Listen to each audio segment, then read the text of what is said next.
Soyez les bienvenus dans cette vidéo. Doit-on accepter les cookies d'un site internet?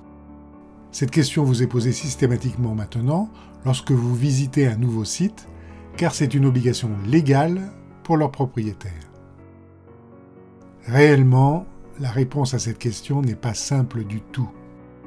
Avant de vous parler de cookies, je vais vous expliquer quelques points importants. Un site internet est composé d'une série de pages qu'on consulte via un navigateur.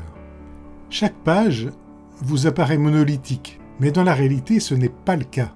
Une page internet est composée d'éléments dont certains sont préfabriqués par des tiers externes à l'organisation du site, comme des panneaux publicitaires, des boutons de réseaux sociaux ou des modules de statistiques. Chacun de ces éléments sont des programmes. Ils sont indépendants du site internet et souvent hébergés dans un endroit extérieur que l'on ne connaît pas. Les cookies, quant à eux, sont des textes qui sont écrits sur votre ordinateur dès que vous visitez un site internet.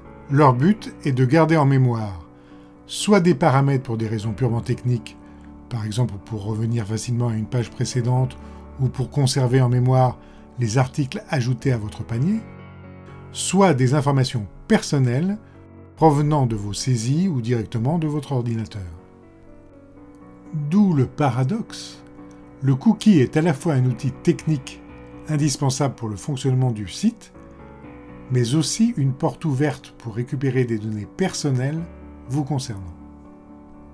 J'ai prononcé le mot cookies au pluriel, car en plus du site internet, chaque élément réalisé par un tiers peut disposer de son propre cookie.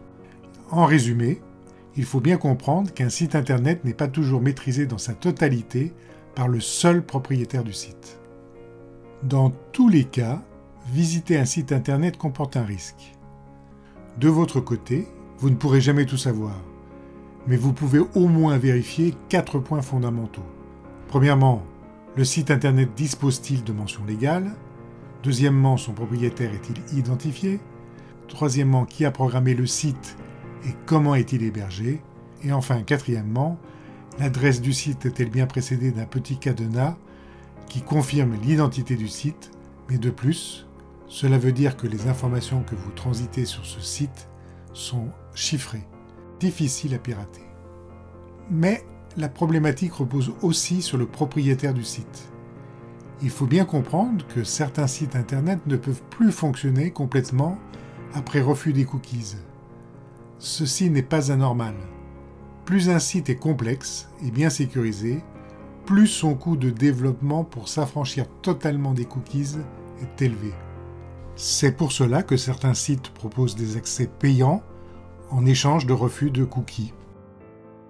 Pour les plus technophiles, n'hésitez pas à installer sur votre navigateur des extensions qui vous détaillent tous les cookies du site que vous visitez. Je peux citer par exemple en toute objectivité Edit this cookie sous Chrome ou Cookie Quick Manager sous Firefox. Pour finir, à la question « Doit-on accepter tous les cookies d'un site internet ?», ma réponse serait oui, mais il faut que j'ai confiance dans le traitement de mes données personnelles par le site que je consulte, et j'ai conscience que d'autres tiers que le propriétaire du site ont aussi accès à mes cookies. Prenez votre temps pour surfer en toute sécurité et à bientôt pour une nouvelle vidéo.